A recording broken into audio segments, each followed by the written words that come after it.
march along, sing a song with the army of the free. Count the brave, count the true, who have fought to victory. We're the army and proud of our name. We're the army and proudly proclaim. First to fight for the right and to build the nation's might, and the army goes rolling along. Proud of all we have done, fighting till the battle's won, and the army goes rolling along. And it's high, high, hey, the army's on its way. Count off the cages loud and strong. For wherever we go, you will always know that the army goes rolling along.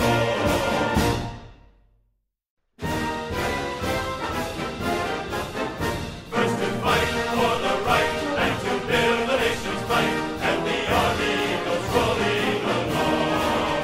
Proud of all we have done, fighting till the battle's won, and the army goes rolling along. And it's high, high, hey, the army's on its way. Count off the days on its run. For wherever we go, you will always know that the army goes rolling along.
Where the graves of wrath are stored, we have loosed the fateful lightning of his terrible swift sword.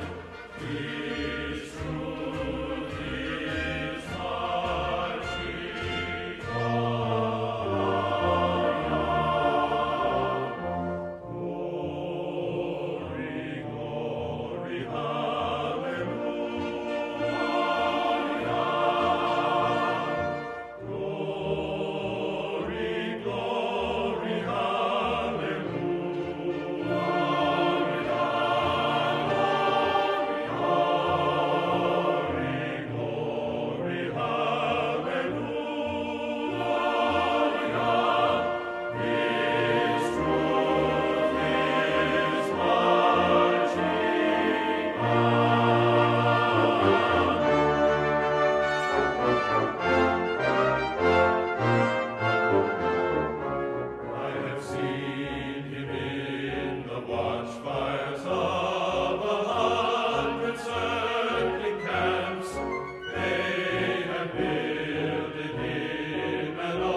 Oh, say, can you see by the dawn's early light what so proudly we hailed at the twilight's last gleaming, whose broad stripes and bright stars through the perilous fight o'er the ramparts we watched were so gallantly streaming, and the rocket's red glare, the bombs bursting in air, gave proof through the night that our flag was still there. Oh, say, does that star-spangled banner yet wave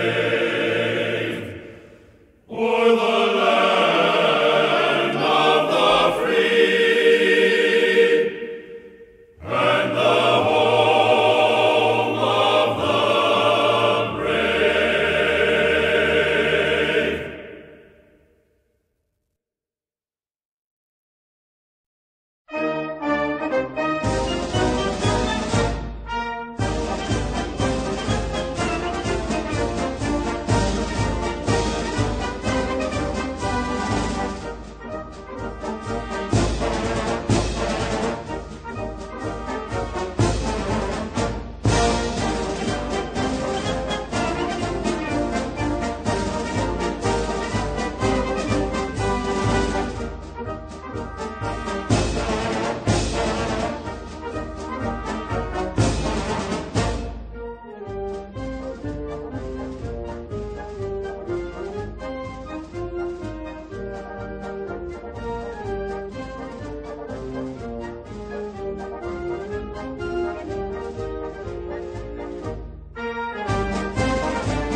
afternoon, everybody. I want to start by acknowledging, as the President did a little while ago, that a great American, Kirk Cochran, was killed in the terror attack in London yesterday. Our prayers are with his family and friends. We're aware of reports that another American citizen was injured, as well as potential as the story continues to develop.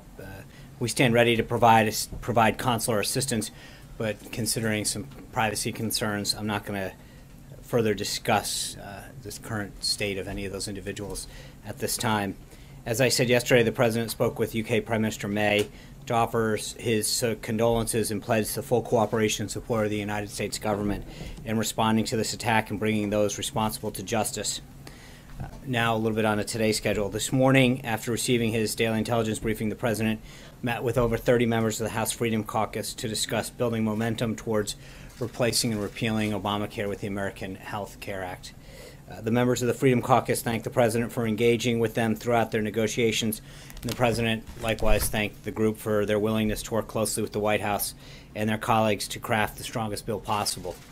The group agreed that their ultimate goal is to implement a system that will drive down costs and increase access to health care for millions of Americans, and this meeting was, I think, a very positive step towards achieving that goal. This is just the latest in a series of discussions in person and on the phone that the President, the Vice President, and his team have had holding with the Republican House members on the American Health Care Act. This afternoon, we expect the President to continue those meetings with members of the Tuesday group from the House coming up here later today. Since the law was introduced, the Legislative Affairs team has been in constant contact with the members of the American people will be counting on to fulfill their promise of repealing and replacing Obamacare by supporting this bill later tonight. In the past few days, the President has been on the phone with scores of Republican members, in addition to the in-person meeting you've seen with the Republican Study Committee, the House Freedom Caucus, and the Tuesday group. This bill has truly been a collaborative effort from the beginning. Through an open and deliberative process, the President and his team have helped to negotiate a very, very strong bill.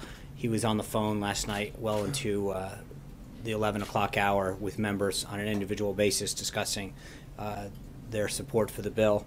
The amendments that have been incorporated add important aspects to the bill, like removing costly essential health benefit insurance regulations, repealing Obamacare taxes immediately starting in 2017, reforming Medicaid by allowing states to accept funding as a block grant to implement able-bodied work requirements, and blocking states from receiving enhanced federal medical assistance percentages if they expanded during the transition. We've already seen the results, with many members coming out and saying they're going to be a yes tonight. As I've noted before, today is actually the 7th, and we hope the last anniversary of the day that President Obama signed Obamacare. The President is looking forward to seeing Republicans fulfill the pledge tonight that they've been making to their constituents for years, that with a Republican in the White House and with them in Congress, they would once and for all see the end of Obamacare. The President, I assume that President Obama must be feeling this time is up for his signature law, since today he came out with a rather lengthy statement about it, but he can't change the facts about where it stands. President Obama stated that Americans received a, quote, upgrade in insurance. But the mandates Obamacare placed on insurance forced millions off their insurance and away from their doctor, which broke the promise that they were given. President Obama attempted to move the goalposts on costs, downplaying the skyrocketed premiums, some in the case of over 100% in some places, and unaffordable deductibles. Americans, he seems to have forgotten that he pushed Obamacare on the promise of reducing costs, not making health care unaffordable. President Obama said Obamacare isn't, quote, in a death spiral, but enrollment is nowhere near expectations, and this year it's actually declining. Insurers are fleeing the exchanges in 1 in 3 counties, and America only has one insurer. President Obama may not believe that Obamacare is a, quote, job killer, but the new law, including its job-killing taxes, mandates, and regulations, speak for itself. With the passage of the American Health Care Act, we will begin the process of rolling back Obamacare's many disastrous policies. And of course, it's not just a big day on the House side.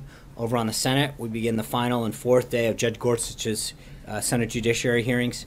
Earlier today, Democratic leader Chuck Schumer announced that Senate Democrats will be mounting a filibuster against his nomination. From day one, we've said that the President made an inspired choice with the nomination of Judge Gorsuch. The American Bar Association has given them their highest rating of well qualified. This week, though, through all 4 days, he has showcased his sterling credentials and a brilliant legal mind. We find Senator Schumer's announcement truly disappointing because it breaks with the tradition of how the Senate has handled Supreme Court confirmation votes in modern time and represents the type of partisanship that Americans grown tired of. In the last half century, only 3 Supreme Court justices have ever faced a filibuster. The most recent, Justice Alito, was opposed by then Senator Obama, who voted to uphold his filibuster and later admitted that his vote was a politically motivated act that he regretted. In fact, Senate Republicans didn't filibuster his Supreme Court nominees, Kagan and Sotomayor. We call on Senator Schumer to follow Democrats to abandon this attempt to block Judge Gorsuch from receiving a fair up or down vote that he and the American people have voted for. Back to the rest of the president's schedule. This afternoon, the president, as I mentioned, will meet with members of the Tuesday group. He had lunch with Secretary of the Treasury Mnuchin and Nelson Peltz at 3 o'clock today. We hope you'll come out and join the president to welcome the truck drivers and truck company CEOs who will be meeting with on the American Health Care Act as they arrive to the White House alongside 2 rather large big rigs. 1 in every 16 Americans work for the trucking industry. It's the backbone of our country's domestic freight transportation, and it moves over 70% of domestic freight tonnage. But the trucking industry has suffered greatly under Obamacare. Many truckers were forced to buy health care plans that weren't necessarily right for them on the exchanges. Like millions of Americans across the country, they saw their premiums rise and their options plummet. And trucking companies classified as large employers under the law are mandated to provide insurance that we already know doesn't work. Instead of imposing senseless restrictions from Washington, the president's 3-pronged health care reform plan will lower premiums and increase choice by increasing competition. The president looks forward to discussing how these policies, combined with forthcoming tax, regulatory, and trade reforms, will provide much-needed relief for the trucking industry. Also today, the vice president met with President Hernandez of Honduras. A readout on that meeting is available from the vice president's office. And a few notes before I get to your questions. As the president noted during his first cabinet meeting earlier this month, while many of the spectacularly qualified choices to lead his departments and agencies are already in place and taking action to fulfill the president's ambitious agenda, there are still some important positions that have not been filled, in large part to Senate Democrats' obstruction. I wanted to give you a quick update on still some of the outstanding confirmation. Secretary of Labor designate Alex Acosta had a very successful hearing yesterday, and we expect markup next week. Secretary of Agriculture designate former Governor Sonny Perdue is currently appearing before the Senate Ag Committee. We expect Governor Perdue to continue to show why he's the best choice to lead the USDA, and hopefully his markup to be scheduled in the coming days. We also announced earlier this afternoon that Prime Minister Rasmussen of Denmark will be visiting the White House on March 30th. We'll have further details on the visit in the upcoming days. Tomorrow, the president will host Medal of Honor recipients and their guests in celebration of Medal of Honor Day, which falls on Saturday of this year. We'll have some more details on that event coming forward. The president intends to be here this weekend, so as we have updates on the president's weekend plans, we will let you know as well. I'll also note that we've got coming up on a deadline related to the Keystone Pipeline. We'll have an update on that for you tomorrow. And finally, I'm proud to announce that on April 19th, the anniversary of the battles of Lexington and Concord, the New England Patriots will be visiting the White House to celebrate their latest, and what will probably be a continuation of many more to come, Super Bowl win. And with that, I will take your questions. Jeff Mason. Sean. This is a Patriots question. No, it's not. Did you know anything about Tom Brady's jersey? Is this true confession? I've got nothing on that. Okay. But I have a healthcare question for you. First, do you expect there to be a vote tonight? That's what I understand the House is scheduled, yes. Any chance that that's going to be pushed back? That would be obviously up to Speaker Ryan and Leader McCarthy, but nothing leads me to believe that that's the case. Is the president concerned at all that as he draws support for the bill from the Freedom Caucus that he may lose support from more moderate members of the House? He's meeting with members of the Tuesday group today.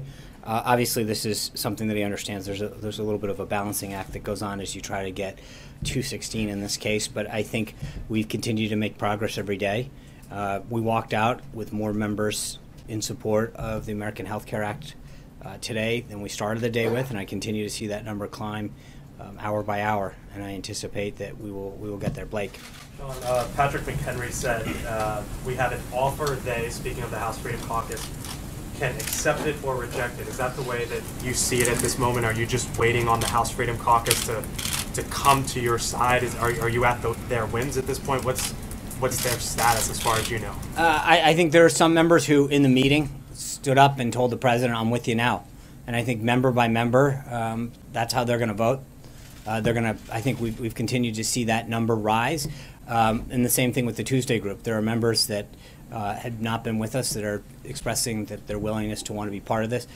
The president went over several commitments and changes that have been made to assuage different folks that have continued to evolve. And I think that we continue to see the number rise. But I think that we continue to see the number go up, not down, and that's a very positive sign. Do you know how many came across and what it was that brought them across in that meeting? It depends. I don't think there's any singular issue in a lot of cases. There's a lot. I think we talked a little bit about sections of the bill that there was an issue with.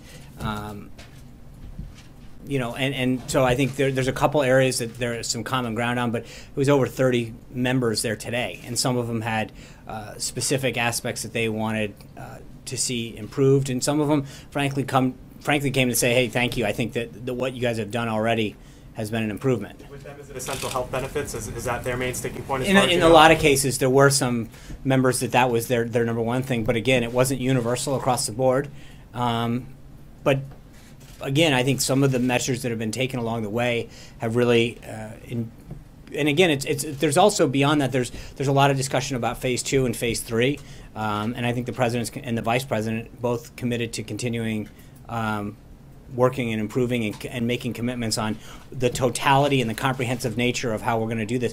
For a lot of these guys, it really comes down to premium increases. They're very concerned about what they're seeing their constituents face, and I think the president, the vice president, Secretary Price, Director Mulvaney, Reince Priebus, Chief of Staff, the Legislative Affairs team, we're all continuing to work with them to talk about certain measures that have been put in place to drive down cost. And I think when you realize it, what we've continued to talk about, that costs are too high, premiums are spiking, deductibles are going up, choices are going down. These are real concerns for constituents of these members. And I think that as they see an overall and total commitment of this, it's making them feel a lot better about not just this bill, but phases 2 and 3. Matt. Thanks. 2 questions, both on healthcare. First one, is the president open to removing protections for pre-existing conditions from the bill? I think that's been something that he's been very clear needs to stay in there. Okay. Secondly, about this essential benefits protections, obviously among those is maternity leave. So how would removing that jive with the president's promise during the campaign to expand maternity leave? Obviously, this would take it out, and insurers would no longer have to provide that. Yeah, and again, I don't want to get into a benefit by benefit discussion here, but I think that there's a lot of concerns, as I just said to Blake, that part of the reason that premiums have spiked out of control is because under Obamacare, there were these mandated services that had to be included. And what happened is that older men, older women who had gone past maternity age were buying benefits that weren't necessary for them. People who were at the younger end of the age scale were buying end-of-life benefits. And I think this goes back to the nut of this discussion, Matt, which is we have now gone down to a system where in 1/3 of all counties there's one choice. And it's this potpourri of mandated benefits that everyone has to have.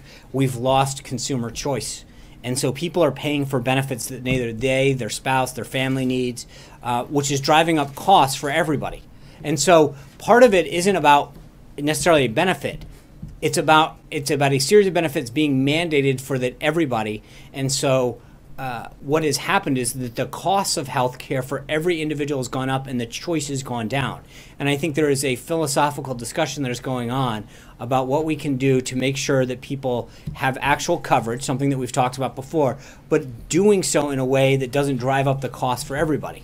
So one follow-up on that then, is the president concerned that without having those essential benefits in there, you'll have a situation where women are just de facto paying higher for health insurance? Obviously, they'd be paying for maternity leave. No, you could have a family plan. I mean, in other words, the point is that it's not, again, you're picking one benefit and trying to extrapolate it. It's also saying, should young people have to pay for end-of-life care? The idea is to instill choice back into the market so that it's not just about one particular benefit. It's allowing people to tailor a plan and a cost point that's good for them or their family or them and their spouse, but it's not just about one particular benefit. It's about looking at this and figuring out what are the cost drivers and how do we give people the choice that they need. Sarah. Thanks, John. The White House and House leadership initially defended the way this bill was written by saying it needed to be structured a certain way and exclude certain things to be able to proceed through the Senate through budget reconciliation. So what's changed to put now these pretty substantive policy changes on the table? What's given the White House and Republicans confidence that now it can survive through that same process in the Senate? I think there's a lot of discussion that goes on without getting too into it.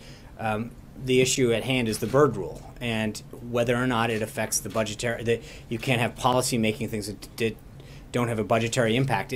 There are certain things that are being phrased in certain ways and crafted in accordance with the rule, but there's a lot of smart people that are very familiar with the rules and are trying to do things in a way to make this bill conform in those ways.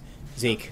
Hey, Sean, two questions for you. One on the healthcare bill first. A question about the way this bill is now being modified to basically pick up votes. There on Monday night, that manager's amendment included that special carve-out for upstate New York, which had a bunch of good nicknames that I can't do justice for. But then also now some of these latest bits of horse trading.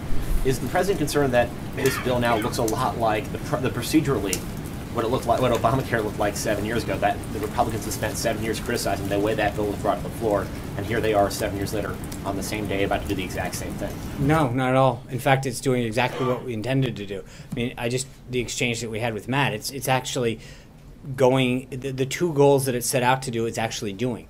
Driving costs down, finding ways to lower premiums, keep deductibles within reason, or at least giving people the option to choose a plan that fits their budget. And then secondly is doing things that instill competition, choice. So the things that are being done actually achieve the goals that have been set forth. Jim. So I have one for you, just on a different question. Yesterday, Secretary Madison and Chairman Dunford testified on the Capitol Hill that they were willing to have Congress have a public debate around a new AUMF.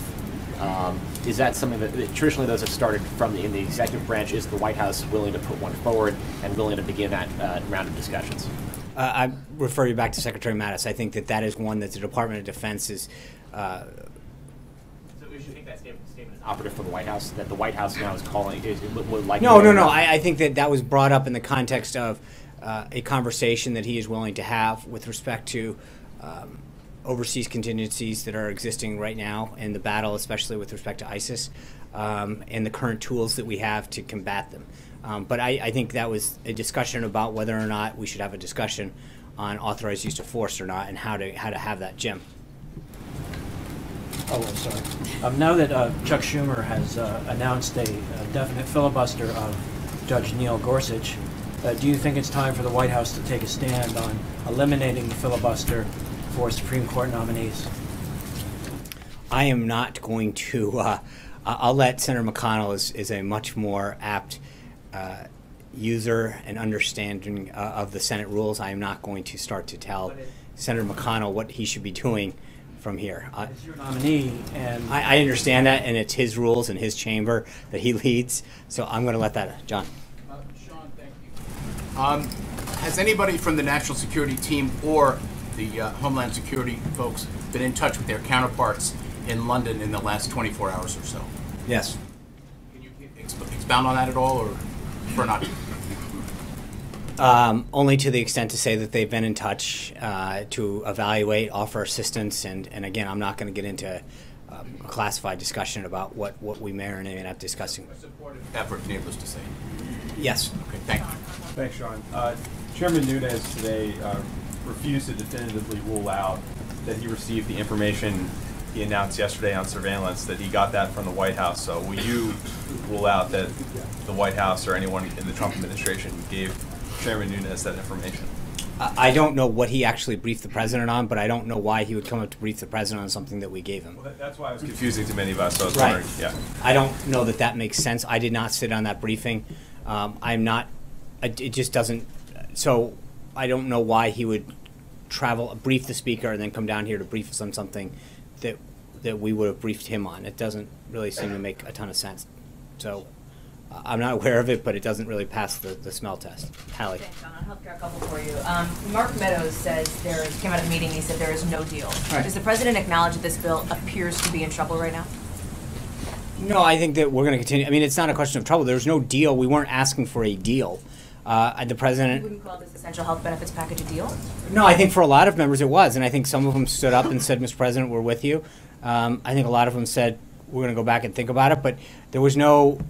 The meeting didn't conclude by saying, "Do we have a deal?" That's not why we had it. I think for some members this has been. No, I think this was a discussion that the president continues to have. I think we have been very, very pleased with the direction it's going in and the number of members who have expressed their support for it. We'll continue that discussion with the Tuesday group, but the number is growing. The number of members who have shared concerns, and I think that we have been very responsive, as well as Speaker Ryan, to the concerns and ideas that members have expressed from across the spectrum. Two quick clarifications. You've said that there is only Plan A. Right. At this point, is there an acknowledgement that perhaps there does need to be a Plan B if this vote doesn't happen tonight? Plan A. Okay, then the next follow-up is just the president has asked Speaker Ryan to delay this vote while he works with some of these members to try to convince him to come Sorry, aboard. so what's that? Has the president asked Speaker No. Ryan to delay the vote? Steve. I was going to offer you the opportunity to respond to what Leader Pelosi said today. She said that it's a rookie mistake to set a date for a bill before there's consensus in the Republican caucus. What's your response to that? Thank you. I appreciate that. I think we have a pretty strong record on the Republican side of getting bills passed, getting things done, and so I know that they have a pretty strong record of passing things and telling people that they can read the bill afterwards. I think we've done this the right way, and I think we know that we've done it with the support that voters told members and the presidents that they wanted. Jonathan. Tangentially related, if I might. Yeah, of course. There are some former White House lawyers who served in the prior administration who say that by tweeting from his official POTUS account this morning a video that was put out on official social media channels, the president and the White House have violated the anti-lobbying law because they're using money that was appropriated by Congress. Is that a concern you guys appreciate? Is it something that's been talked about here? It is not. The president, that is not applicable to the president, no. So there is no, I mean, I believe you're referring to 18 U.S. Code 1913, if I'm correct. I think we're pretty good on it. Jonathan. Thanks, Sean. The president wrote a book called The Art of the Deal. He's considered the ultimate closure when it comes to negotiations. If this deal falls through, if this bill does not pass, would he accept the blame for its failure? And if not, who would? Let's get to the vote tonight. I'm not going to start. I think the president has done a phenomenal job. There's no question. I think when you look at the effort that he's put in, the number of meetings that he's had, and the changes that have been to the bill, there's no question how hard the president and his team, the vice president, have worked to get this done. And it's in response. At the end of the day, we can't force somebody to vote. But I think, as I mentioned to Hallie and several other folks, I like the direction that this thing is going. I think that we continue to see support go with us.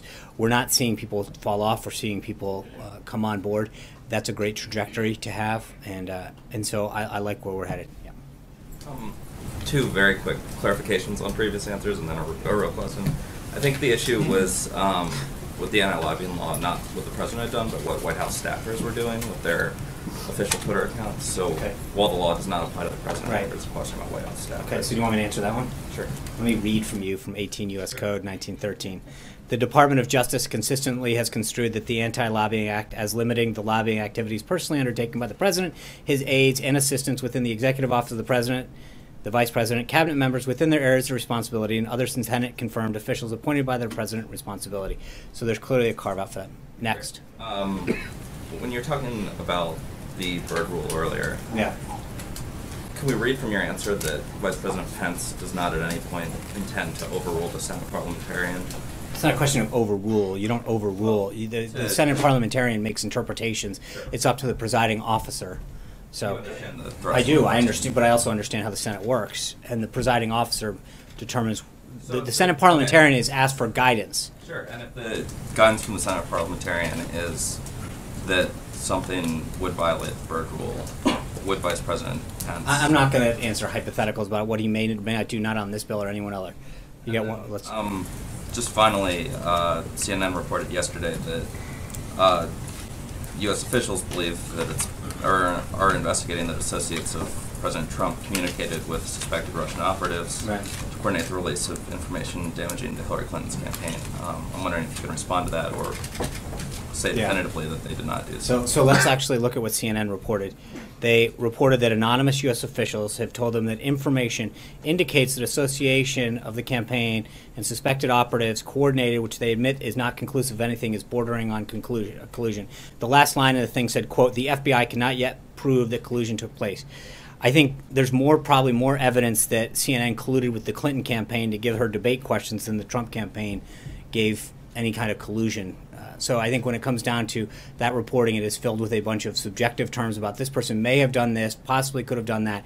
And at the end of the story, if you wade to the very bottom, it says the FBI cannot yet prove that collusion took place. So I have addressed this type of reporting in the past, and this fits right in. John. Without getting too deep in the weeds on exactly what the strategy is in the Senate to get this amended bill through the Byrd bath, is the President confident that the strategy that's being developed in the Senate will result in a bill that can pass muster? Yes. And the President told us several weeks ago that if it looked like the Democrats were going to filibuster Judge Gorsuch, he would encourage Mitch McConnell to invoke the nuclear option. Has the President's position on that changed at all? The President has not spoken to Senator McConnell yet. I think Senator Schumer, as you know, within the last hour or so came out with his position. I'm sure that after we get through tonight, the President will have some kind of conversation with Senator McConnell and discuss Senate strategy. We're not there yet. Trey. Sean, following up on Jordan's question, and then I have a follow-up on Hallie's question. How did Chairman Nunes end up at the? I'm not sure there's. How did Chairman Nunes end up at the White House yesterday? This morning, he said he invited himself here, but that's sort of an uncommon way to end up here. Can you take us through sort of the tick-tock of what happened?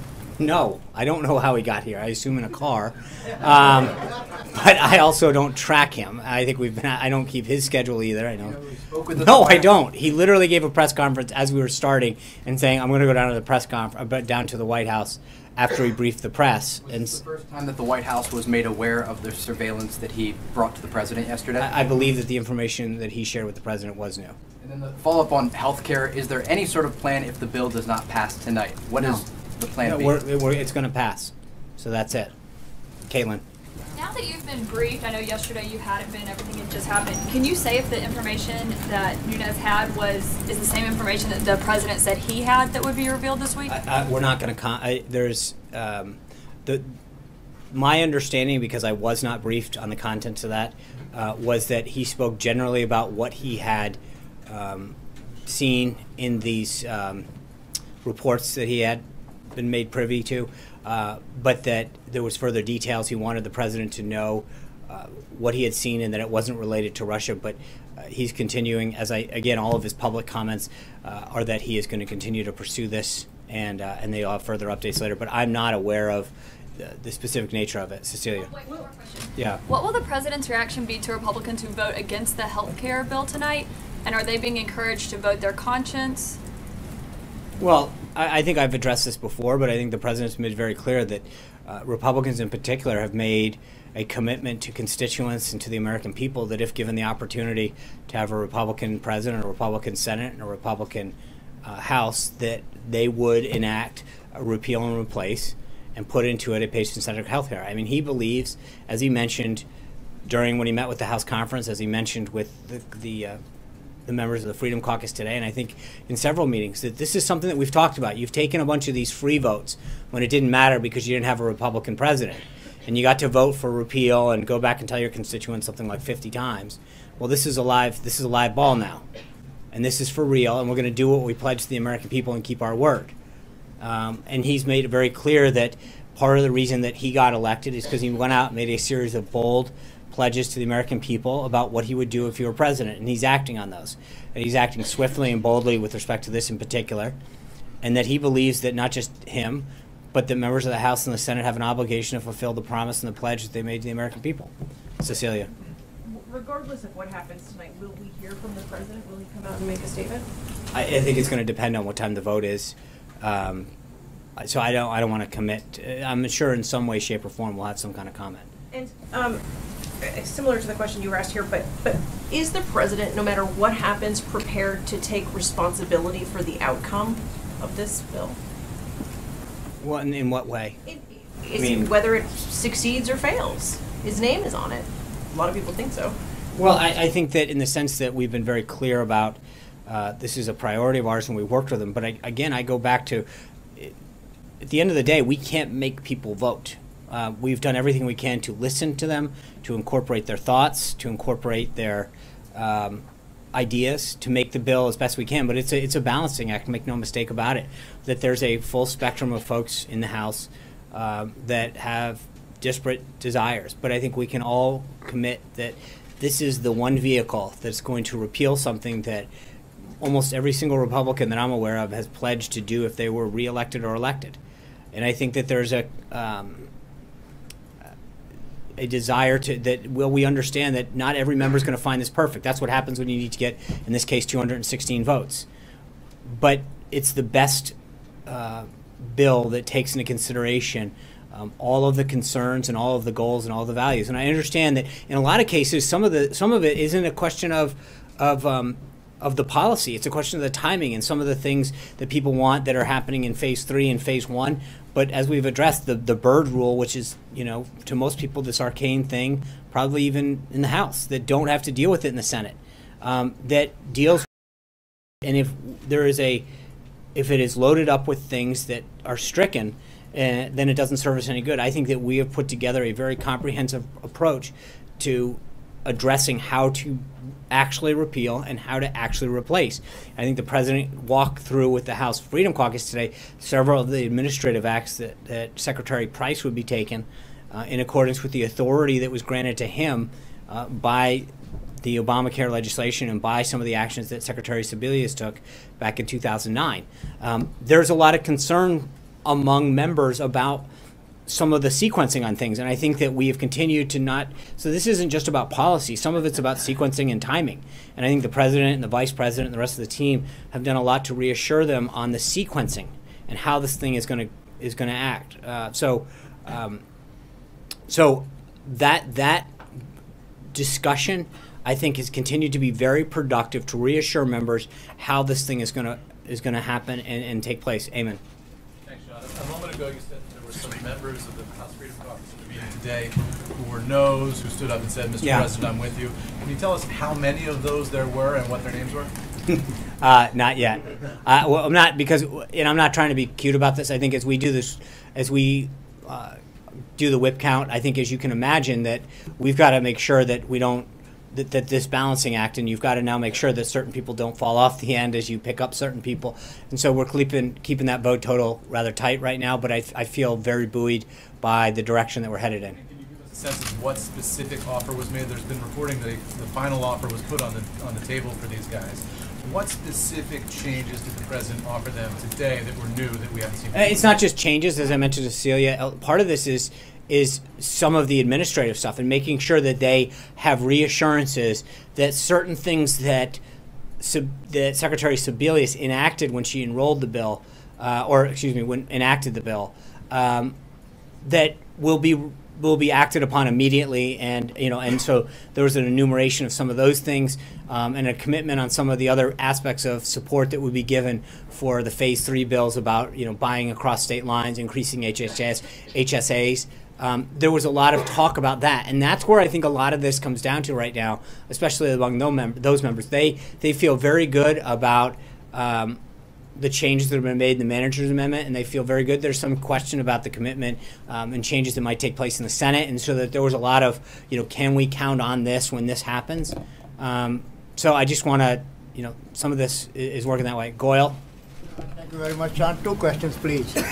One, as far as 68 countries representing against terrorism or against ISIS at the State Department under the leadership of Secretary of State Tillerson, there was a advisor to the president of Afghanistan, Mr. Humayun Kami, here speaking at the CSIS, and also day before yesterday at the Atlantic Council.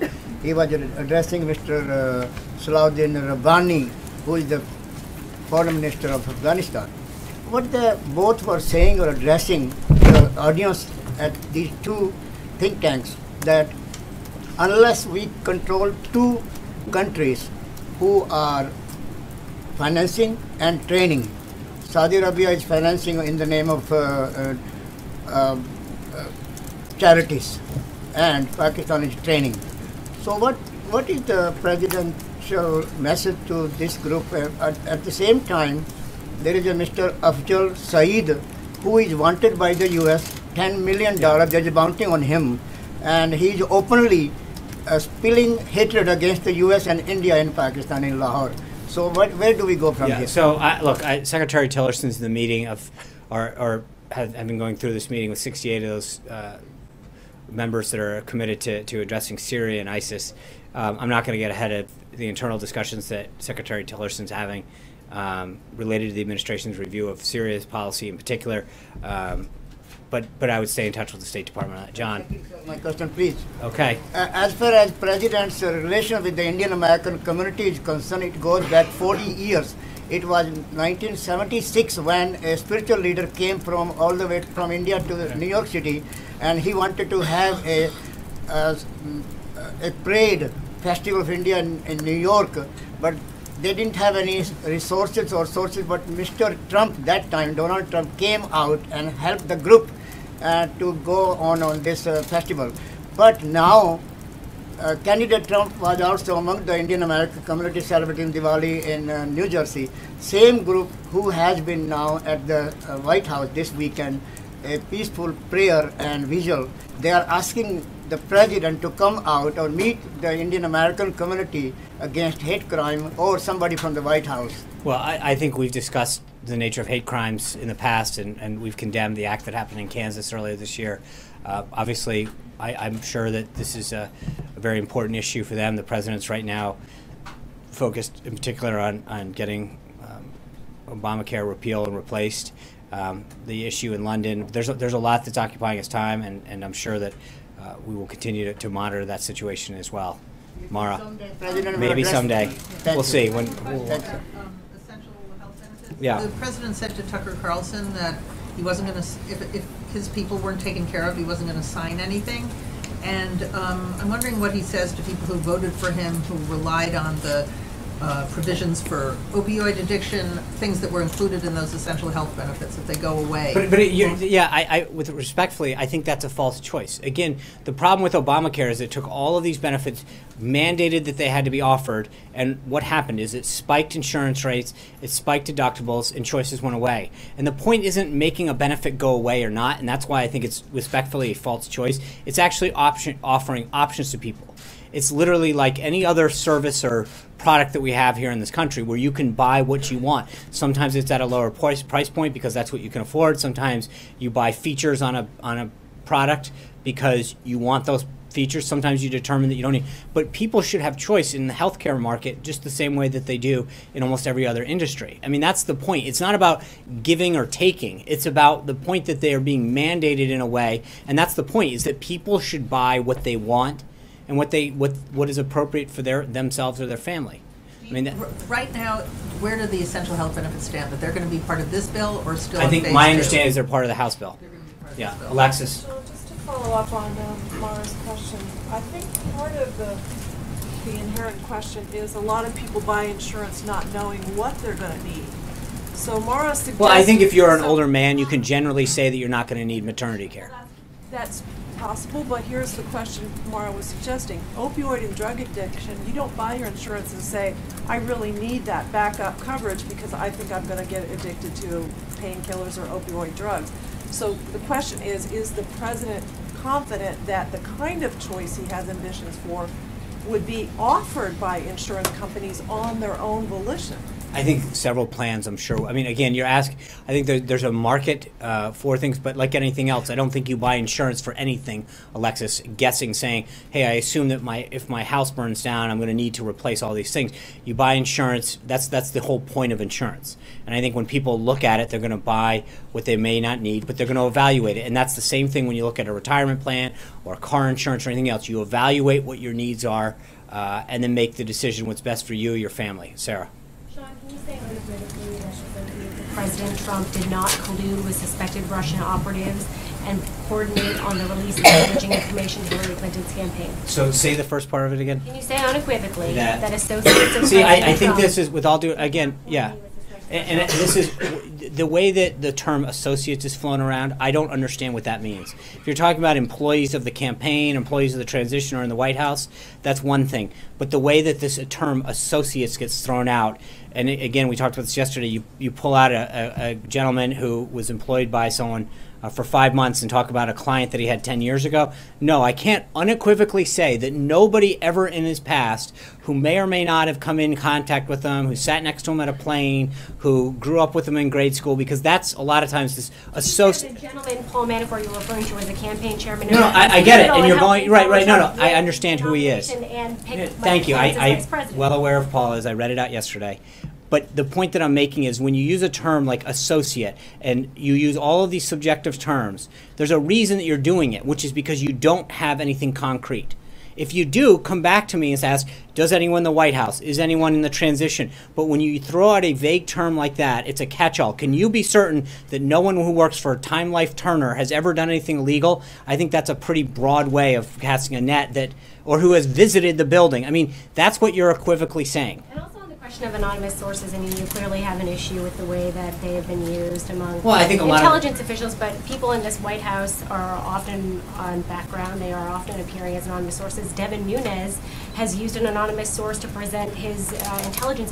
So why is it acceptable in that case, but not in But first of all, there's two issues here. Number one is, what I have a problem with, and in specific with the reporting that your network did yesterday, is it was one subjective term after another. It was associates that may or may not be there, so all one subjective term after another with no concrete proof that anything happened. No way. When you use a term like associates, you don't even put a time frame around it.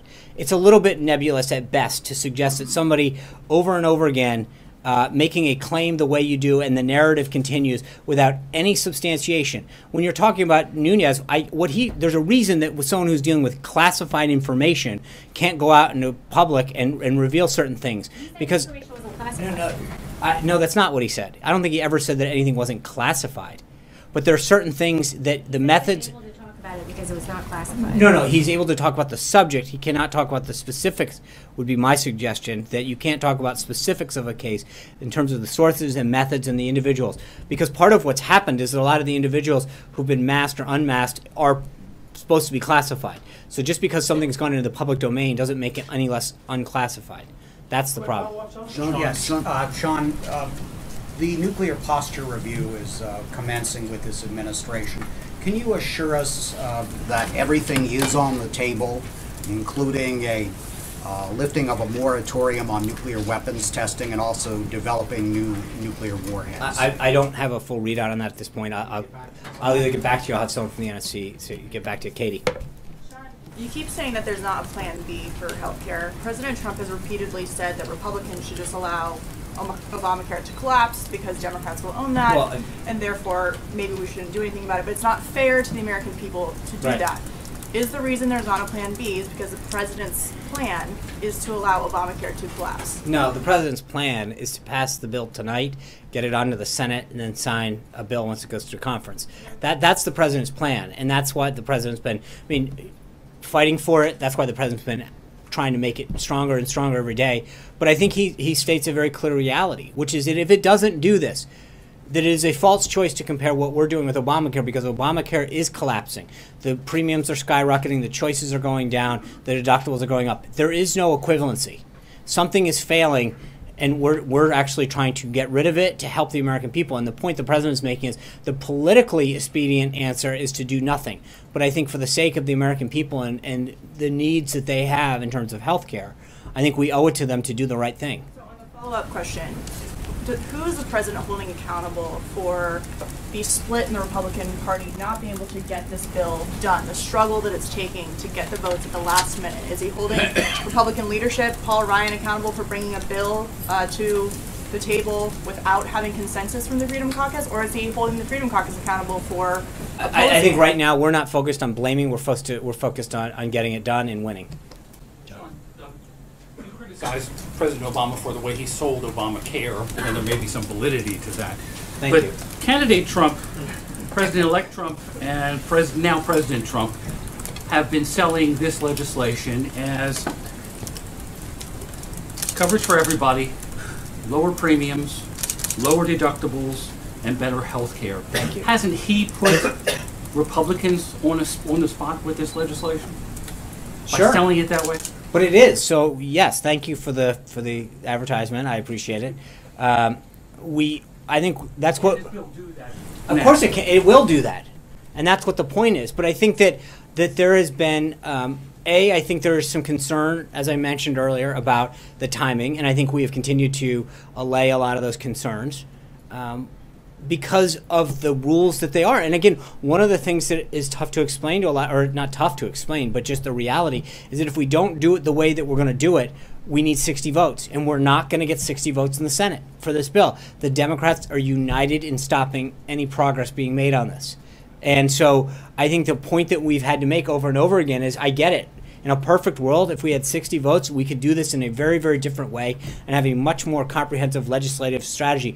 But in the same way that the Democrats use reconciliation, as do we, to undo it. And the reason that it is a three-pronged, three-phase approach is because of the nature that it has to get dealt with. I think for a lot of folks, many of them are new to the process. Many of them want to see it done in a different way. And I think we are trying to do it in the most responsible way, so that when it gets sent over to the Senate, we don't have to have a huge parliamentary fight about what's they quote-unquote birdable or not.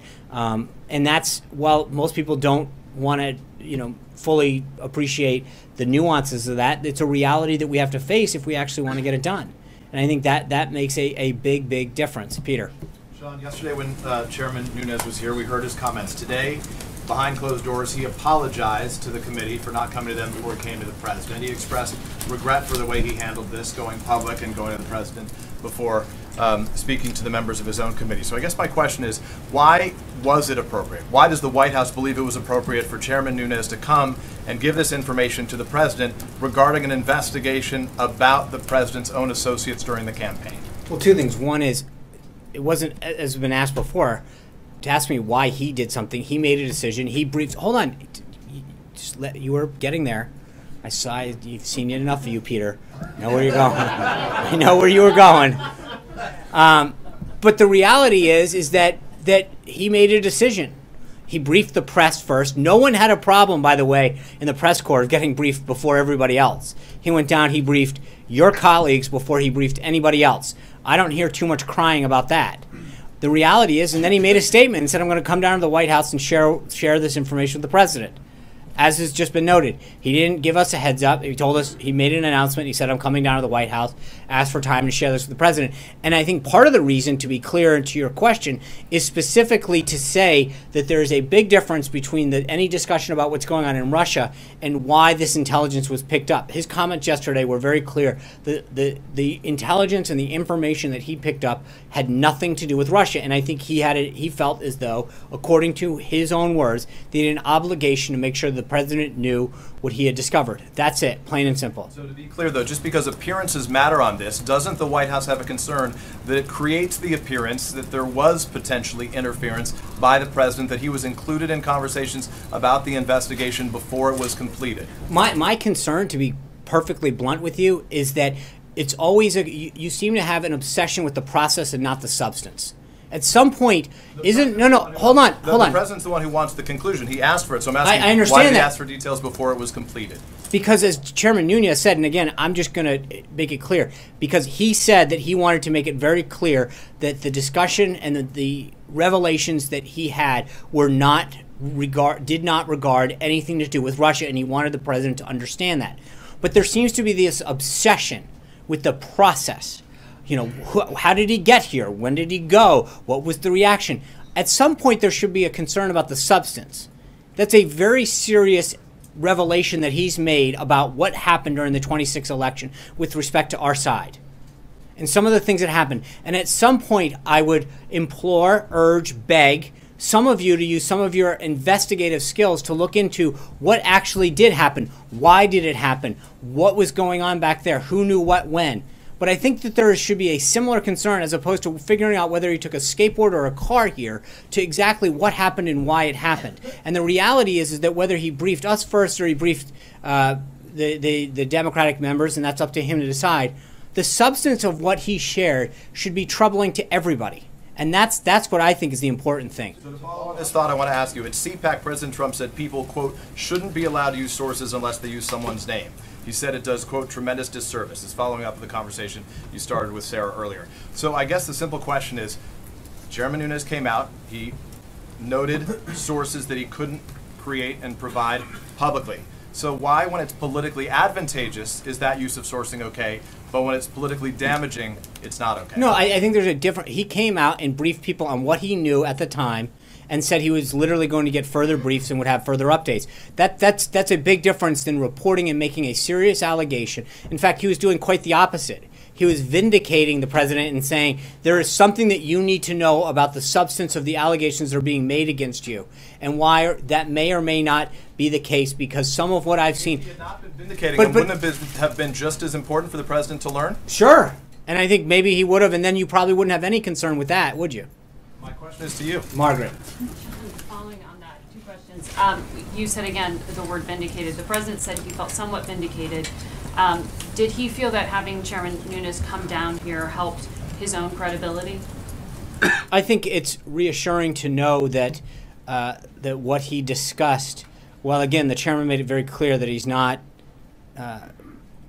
final in any of his processes, that what he had seen so far gave him grave concern, or whatever the exact phrase before I get, but you know, use the phrase that Chairman Nunes needed to say, that he said, that he gave him concern and pause for what he had seen and wanted the president to be aware of the activity that he had seen that occurred during the transition period.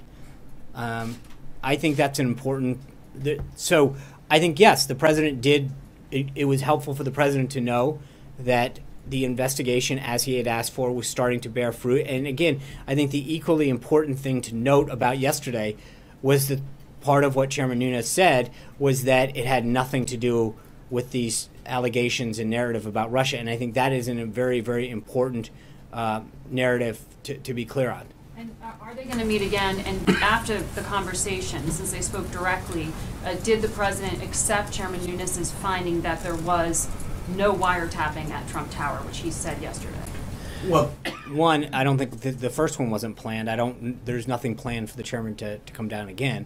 But second of all, I think I have, and the president has very clearly explained that the tweet wasn't to be taken literal in the sense of the word wiretap, that he was talking about surveillance in general. And yes, I think that once what Chairman Nunes said is that there was evidence of surveillance that occurred during the election. And I think that is important to note.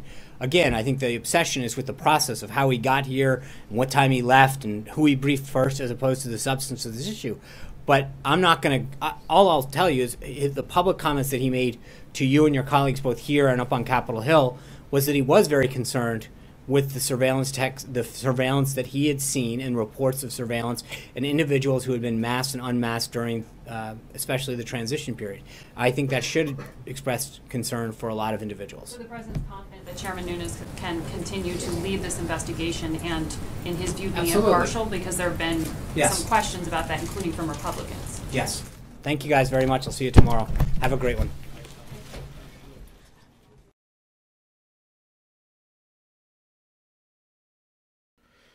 All right, folks, thank you very much for joining us and choosing us as your stream of choice. If you're new to our community, we encourage you to hit that subscribe button. And also don't forget to smash that like button if you guys enjoyed the presser. Sometimes I feel sorry for Sean Spicer. I hope that he doesn't get like ulcers and stuff of how angry he gets sometimes with these people.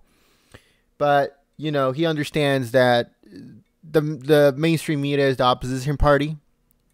Their job right now is on overdrive on trying to make President Trump look bad or create a scandal. So that's their main objective. So let us know what you guys think in the chat, or if you are watching this after it's uploaded, make sure and let us know what you guys think in the comment section below. Like I said, don't forget to give the thumbs up, and we hope to see you guys here later on today.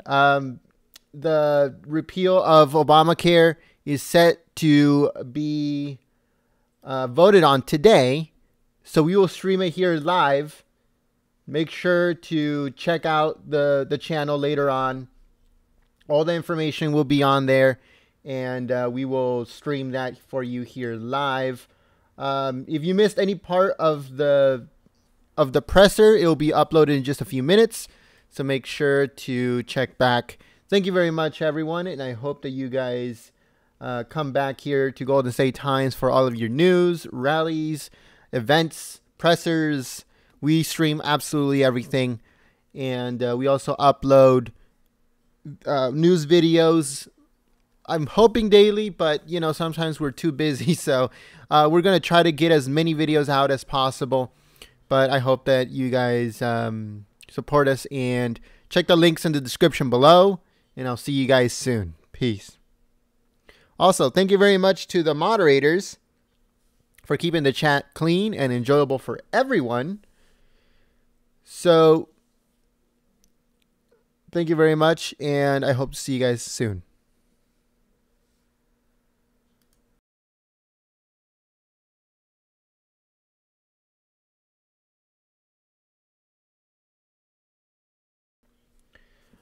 On Fridays, 6 p.m. Pacific, 9 p.m. Eastern, we have a news podcast. So make sure to check it out. Again, it's every Friday, 6 p.m. Pacific, 9 p.m. Eastern. So we basically talk about different news that had been coming out this week that we didn't cover or we didn't get the chance to cover. We will cover it on Friday night, 6 p.m. Pacific, 9 p.m. Eastern with myself and Gorf.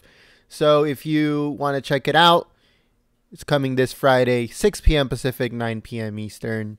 We hope that you guys join us on the chat, and thank you very much.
afternoon, everybody. I want to start by acknowledging, as the President did a little while ago, that a great American, Kirk Cochran, was killed in the terror attack in London yesterday. Our prayers are with his family and friends. We're aware of reports that another American citizen was injured, as well as potential as this story continues to develop. We stand ready to provide consular assistance, but considering some privacy concerns, I'm not going to further discuss this current state of any of those individuals at this time. As I said yesterday, the President spoke with UK Prime Minister May to offer his condolences and pledge the full cooperation and support of the United States government in responding to this attack and bringing those responsible to justice. Now a little bit on today's schedule. This morning, after receiving his daily intelligence briefing, the President met with over 30 members of the House Freedom Caucus to discuss building momentum towards replacing and repealing Obamacare with the American Health Care Act. The members of the Freedom Caucus thanked the President for engaging with them throughout their negotiations, and the President likewise thanked the group for their willingness to work closely with the White House and their colleagues to craft the strongest bill possible. The group agreed that their ultimate goal is to implement a system that will drive down costs and increase access to health care for millions of Americans, and this meeting was, I think, a very positive step towards achieving that goal. This is just the latest in a series of discussions in person and on the phone that the President, the Vice President, and his team have had holding with the Republican House members on the American Health Care Act. This afternoon, we expect the President to continue those meetings with members of the Tuesday group from the House coming up here later today. Since the law was introduced, the Legislative Affairs team has been in constant contact with the members of the American people will be counting on to fulfill their promise of repealing and replacing Obamacare by supporting this bill later tonight. In the past few days, the President has been on the phone with scores of Republican members, in addition to the in-person meeting you've seen with the Republican Study Committee, the House Freedom Caucus, and the Tuesday group. This bill has truly been a collaborative effort from the beginning. Through an open and deliberative process, the President and his team have helped to negotiate a very, very strong bill. He was on the phone last night well into the 11 o'clock hour with members on an individual basis discussing their support for the bill. The amendments that have been incorporated add important aspects to the bill, like removing costly essential health benefit insurance regulations, repealing Obamacare taxes immediately starting in 2017, reforming Medicaid by allowing states to accept funding as a block grant to implement able-bodied work requirements, and blocking states from receiving enhanced federal medical assistance percentages if they expanded during the transition. We've already seen the results, with many members coming out and saying they're going to be a yes tonight. As I've noted before, today is actually the 7th, and we hope the last anniversary of the day that President Obama signed Obamacare. The President is looking forward to seeing Republicans fulfill the pledge tonight that they've been making to their constituents for years, that with a Republican in the White House and with them in Congress, they would once and for all see the end of Obamacare. The President, I assume that President Obama must be feeling this time is up for his signature law, since today he came out with a rather lengthy statement about it, but he can't change the facts about where it stands. President Obama stated that Americans received a, quote, upgrade in insurance. But the mandates Obamacare placed on insurance forced millions off their insurance and away from their doctor, which broke the promise that they were given. President Obama attempted to move the goalposts on costs, downplaying the skyrocketed premiums, some in the case of over 100% in some places, and unaffordable deductibles. Americans, he seems to have forgotten that he pushed Obamacare on the promise of reducing costs, not making health care unaffordable. President Obama said Obamacare isn't, quote, in a death spiral, but enrollment is nowhere near expectations, and this year it's actually declining. Insurers are fleeing the exchanges, and 1 in 3 counties in America only has one insurer. President Obama may not believe that Obamacare is a, quote, job killer, but the new law, including its job-killing taxes, mandates, and regulations, speak for itself. With the passage of the American Health Care Act, we will begin the process of rolling back Obamacare's many disastrous policies. And of course, it's not just a big day on the House side. Over on the Senate, we begin the final and 4th day of Judge Gorsuch's Senate Judiciary hearings. Earlier today, Democratic leader Chuck Schumer announced that Senate Democrats will be mounting a filibuster against his nomination. From day one, we've said that the President made an inspired choice with the nomination of Judge Gorsuch. The American Bar Association has given them their highest rating of well qualified. This week, though, through all 4 days, he has showcased his sterling credentials and a brilliant legal mind. We find Senator Schumer's announcement truly disappointing because it breaks with the tradition of how the Senate has handled Supreme Court confirmation votes in modern time and represents the type of partisanship that Americans grown tired of. In the last half century, only 3 Supreme Court justices have ever faced a filibuster. The most recent, Justice Alito, was opposed by then Senator Obama, who voted to uphold his filibuster and later admitted that his vote was a politically motivated act that he regretted. In fact, Senate Republicans didn't filibuster his Supreme Court nominees, Kagan and Sotomayor. We call on Senator Schumer to follow Democrats to abandon this attempt to block Judge Gorsuch from receiving a fair up or down vote that he and the American people have voted for. Back to the rest of the president's schedule. This afternoon, the president, as I mentioned, will meet with members of the Tuesday group. He had lunch with Secretary of the Treasury Mnuchin and Nelson Peltz at 3 o'clock today. We hope you'll come out and join the president to welcome the truck drivers and truck company CEOs who will be meeting with on the American Health Care Act as they arrive to the White House alongside 2 rather large big rigs. 1 in every 16 Americans work for the trucking industry. It's the backbone of our country's domestic freight transportation, and it moves over 70% of domestic freight tonnage. But the trucking industry has suffered greatly under Obamacare. Many truckers were forced to buy health care plans that weren't necessarily right for them on the exchanges. Like millions of Americans across the country, they saw their premiums rise and their options plummet. And trucking companies classified as large employers under the law are mandated to provide insurance that we already know doesn't work. Instead of imposing senseless restrictions from Washington, the president's 3-pronged health care reform plan will lower premiums and increase choice by increasing competition. The president looks forward to discussing how these policies, combined with forthcoming tax, regulatory, and trade reforms, will provide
Oh, say, can you see by the dawn's early light what so proudly we hailed at the twilight's last gleaming, whose broad stripes and bright stars through the perilous fight o'er the ramparts we watched were so gallantly streaming, and the rocket's red glare, the bombs bursting in air, gave proof through the night that our flag was still there.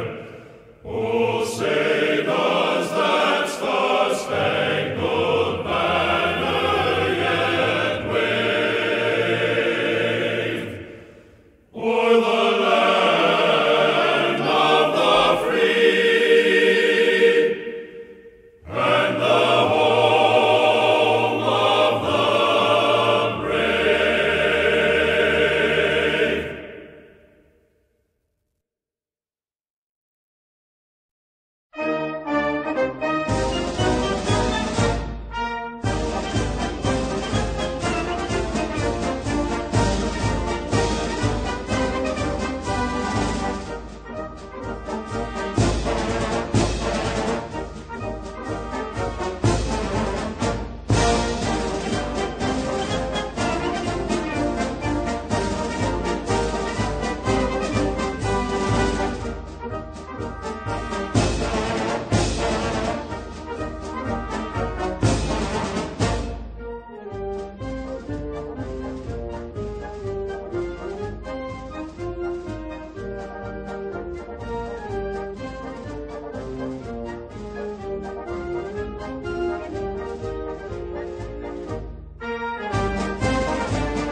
March along, sing a song with the army of the free. Count the brave, count the true, who have fought to victory. We're the army and proud of our name. We're the army and proudly proclaim. First to fight for the right and to build the nation's might, and the army goes rolling along. Proud of all we have done, fighting till the battle's won, and the army goes rolling along. And it's high, high, hey, the army's on its way. Count off the cages loud and strong. For wherever we go, you will always know that the army goes rolling along.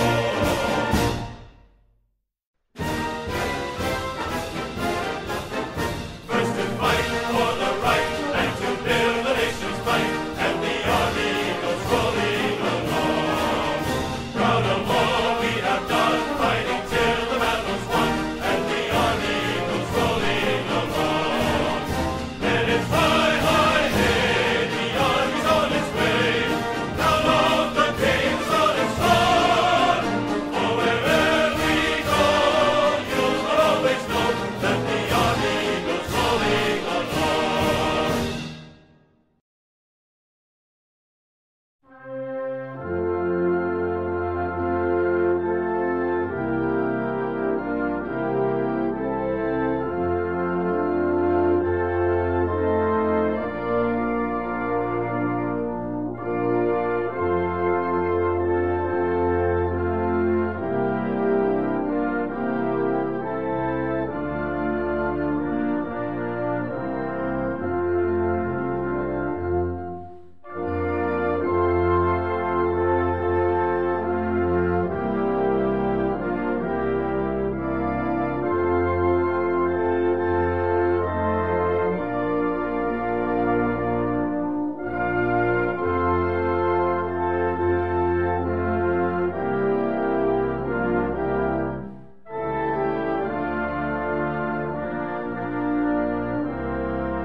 Mine eyes have seen the glory of